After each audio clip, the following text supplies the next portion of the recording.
Hi night period Riders எல்லோரும் எப்படி இருக்கீங்க? நல்லா இருக்கீங்க நம்புகிறேன். நான் வந்து நெக்ஸ்ட் வீடியோ கண்டிப்பாக வந்துட்டு மோட்டோ விளாகிங் பண்ணுற வீடியோ ஐ மீன் ரைட் பண்ணுற வீடியோ தான் கொடுக்கணும்னு நினச்சேன். பட் நம்ம பைக் வந்து ரொம்ப செலவு வச்சுக்கிச்சிங்க. என்ன இஷ்யூன்னா நிறைய ப்ராப்ளம் இருக்குது. அதில் வந்து மெயினான இஷ்யூ வந்துட்டு ரேடியேட்ரு ஃபேன் போச்சுங்க. அது எமோவோட ஸ்கேமு. நான் என்ன ஏதுட்டு ஃபுல்லாக உங்களுக்கு சொல்கிறேன், ஃபுல்லாக பாருங்கள். இந்த வீடியோவில் வந்துட்டு எமகாவோட ஸ்கேமு ப்ளஸ் வந்துட்டு என் ஃப்ரெண்டு 220 நம்மளோட 220 இருக்குல்ல சந்துருவோடது, அதை வந்து கீழே போட்டுருவேன்.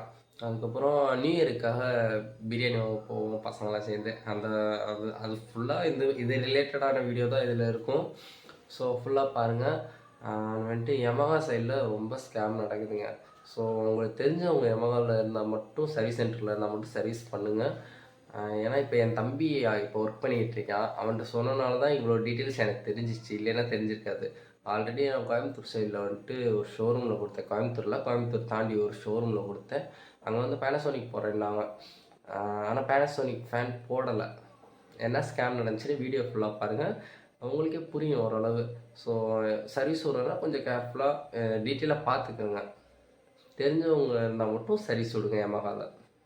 வீடியோ வந்து ஃபுல்லாக பாருங்கள், அப்போ தான் உங்களுக்கு தெரியும். வாங்க வீடியோக்குள்ளே போகலாம்.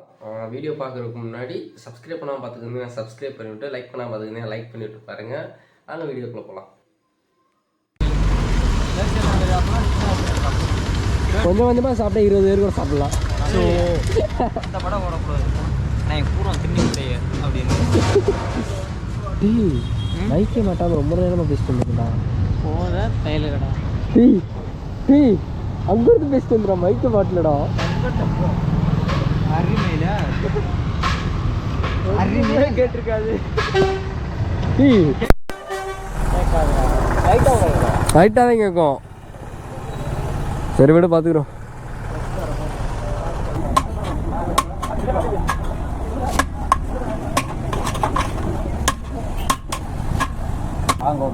இங்கே கூட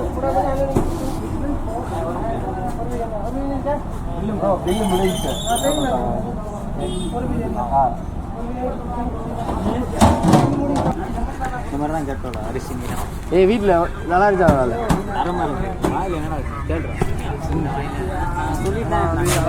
என்ன சொன்னீங்க?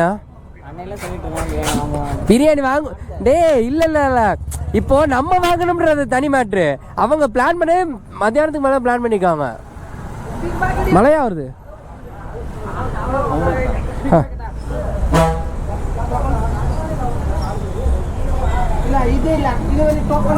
இப்பதான் வாங்குனீங்க.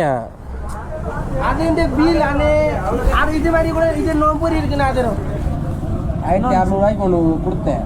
ஆமாம், அதை பிச்சுட்டு இதை தான் ரிட்டர்ன் கொடுத்தீங்க. ஆமாம். இந்த பாக்கெட் பிரியாணி சிங்கிள் பிரியாணி பிரியாணி சிங்கிளுக்கு தான் இதுதான். ஆமாம், இது சிங்கிளுக்கு ரோல் முடிஞ்சு சொல்லி பில் முடிஞ்சு சொல்லி ஒன்று வாங்கி தூக்கி போட்டீங்க. கையில் புரியுங்கண்ணே. சிங்கிள் பிரியாணி எடுத்துங்க. ஒரு கட்டப்பை கொண்டு போங்க. நம்மளுக்குடா, நமக்கு தான்டா.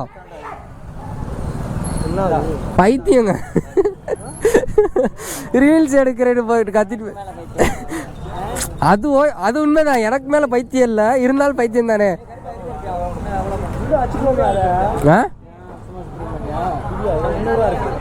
ரைட்டு, அதே எனக்கு தர.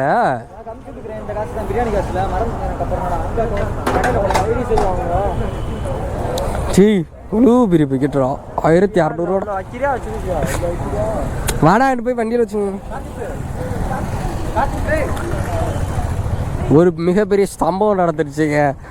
கிட்டத்தட்ட ஒரு 21 கிலோமீட்டர் ட்ராவல் பண்ணி வந்தேன். மைக்கு மாட்டலங்க மறந்துட்டு.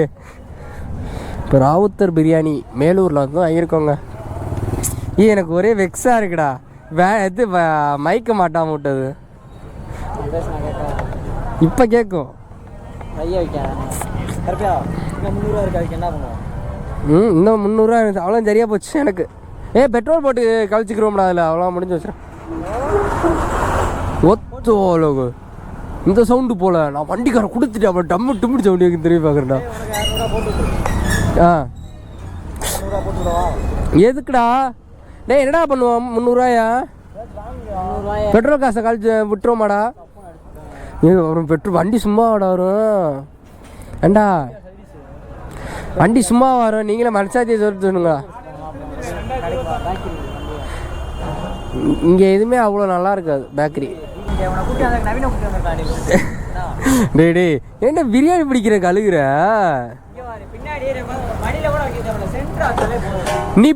நீ அதாவது இங்கிட்ட சாயாத அளவுக்கு பார்த்துக்க, அவ்வளோதான். டேய் டேய் வண்டி சாச்சிட்டான்டா. ஏன்டா டே ஏன்டா இப்போ வண்டியை சாச்சா? ஏன்னா சரக்கு அடிச்சவங்க கூட சத்தியமா வண்டி ஒழுங்கா ஓட்டுவான்டா. வீடியோ ரெக்கார்டிங்ல இருக்கு, சிக்கிறப்படா நீ.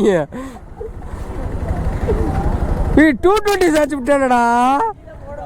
போடா வண்டி சாய்ச்சுச்சா இல்லையா?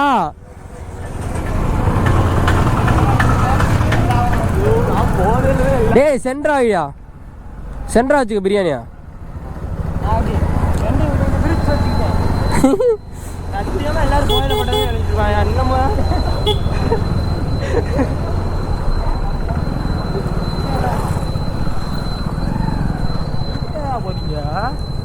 இப்படி வாங்கடா, ஏங்கடா அங்கே போகிறீங்க? வண்டியை சாச்சது இல்லாமல் ரோடு தெரியாமல் போயிட்டுருக்காங்க. அதில் போய் வரலாம், அது போனால் பஸ் ஸ்டாண்டு போய் வரணுங்க.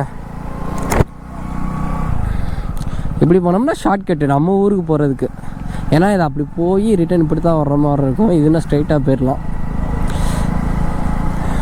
நம்ம பைக் வந்து சர்வீஸ் கொடுத்துருக்காங்க. அது என்ன பிரச்சனைன்னு கேட்டுக்கிட்டீங்கன்னா ரேடியேட்டர் ஃபேன் பிரச்சனைங்க. ஆல்ரெடி கோயம்புத்தூர் சைடு வந்துட்டு ஒரு டைம் மாத்திரை சேஞ்ச் கொடுத்துருந்தேன். ஃபஸ்ட் டைம் ப்ராப்ளம் வர்றப்போ ரேடியேட்டர் ஃபேனை அவங்க என்ன சொல்லிட்டாங்கன்னா, சரி ஓகேப்பா பேனசோனிக் போட்டுருவோம், பேனசோனிக் போட்டால் பிரச்சனை எதுவும் வராது, ரிட்டனு நல்லா இருக்கும் அப்படின்னு சொன்னாங்க. சரி ஓகே நானும் பேனசோனிக் போட்டுருங்க அப்படின்னு சொல்லிட்டேன். ரைட்டுன்னு இன்றைக்கி என் தம்பி ரிட்டன் பிரச்சனை வந்ததுக்கப்புறம் இன்றைக்கி ஷோரூமில் யமகா ஷோரூமில் தம்பி தான் ஒர்க் பண்ணுறான். அவன் குவாலிட்டின்னு என்னென்ன பேனசோனிக் நீங்கள் அது வேறு, அது எப்படி சொல்கிறது, ஐயோ அது நேம் என்னமோ சொன்னானே. அதாவது யமகா சைட்லேருந்தே ஒரு கம்பெனிலேருந்து ஒன்று போட்டு தருவாங்களா, அதே பிராண்டில் தான் மாற்றி வச்சுருக்காங்களா. கரெக்டாக அதோட நேம் எனக்கு தெரியலை. அந்த ஃபேன் தான் ரிட்டன் சேஞ்ச் பண்ணி வச்சுருக்காங்களா. எனக்கு வந்து அதுக்கு கிட்டத்தட்ட எவ்வளோ வந்துச்சு, 6300 சம்திங் வந்துச்சு. அவ்வளோ அமௌண்ட்டு பேனசோனிக் போகிறேன்னு சொல்லி தான் வாங்கினானுங்க. வேறு ஒரு வேலையும் இல்லை. ஃபேனு ரேடியேட்டர் ஃபேனு ப்ளஸ் வந்துட்டு வால்வ் அட்ஜஸ்ட்மெண்ட்டு அதெல்லாம் அவ்வளோ வராது. பேனசோனிக் ஃபேன் மட்டுமே உங்களுக்கு 5500 கிட்ட வந்துடும். இந்த 800 சில்லரை வந்துட்டு வால்வ் அட்ஜஸ்ட்மெண்ட்டு லேபர் சார்ஜு அப்படின்னு போட்டானுங்க. ஆனால் பாவீங்களா. சரி ஓகே, அப்போயே எனக்கு டவுட்டாக தான் இருந்துச்சு. இருந்தாலும் நம்ம போய் அந்த இடத்துல குவாலிட்டி பார்க்க முடியுமா, சரி ஷோரூமில் சொல்கிறாங்க அப்படின்னு நானும் அக்செப்ட் பண்ணிட்டு வந்துட்டேன். இன்றைக்கி குவாலிட்டி பார்த்தா கிட்டத்தட்ட என்ன எனக்கு 1.5 years அதை சேஞ்ச் பண்ணியேன். 1.5 yearsல ரிட்டன் வந்துட்டு வேலையாயிடுச்சு. நான் இங்கேருந்து அதை கிளைம் பண்ண போகணும், என்ன ஏதுன்னு கேட்கணும்னா பில்லு எங்கே வச்சேன்னு எனக்கு மறந்துருச்சு.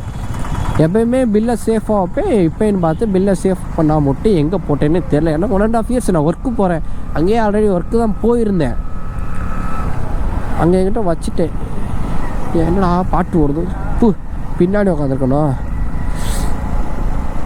அந்த பில்லு இருந்தாலும் கூட நான் என்ன ஏதுன்ட்டு இங்கேருந்தே யமகா சைடில் போய் கேட்டாவே அவங்க ஏதாச்சும் ஒரு ஐடியா சொல்லுவாங்க. இல்லை அவங்கக்கிட்ட டேரெக்டாக கூட காண்டாக்ட் பண்ணிக்கிடுவாங்க. நான் யமகா ஷோரூம் நேம் வந்து சொல்ல விரும்பலை. கோயம்புத்தூர் சைடு, ஆனால் கோயம்புத்தூரில் இல்லை, கோயம்புத்தூர் சைடு.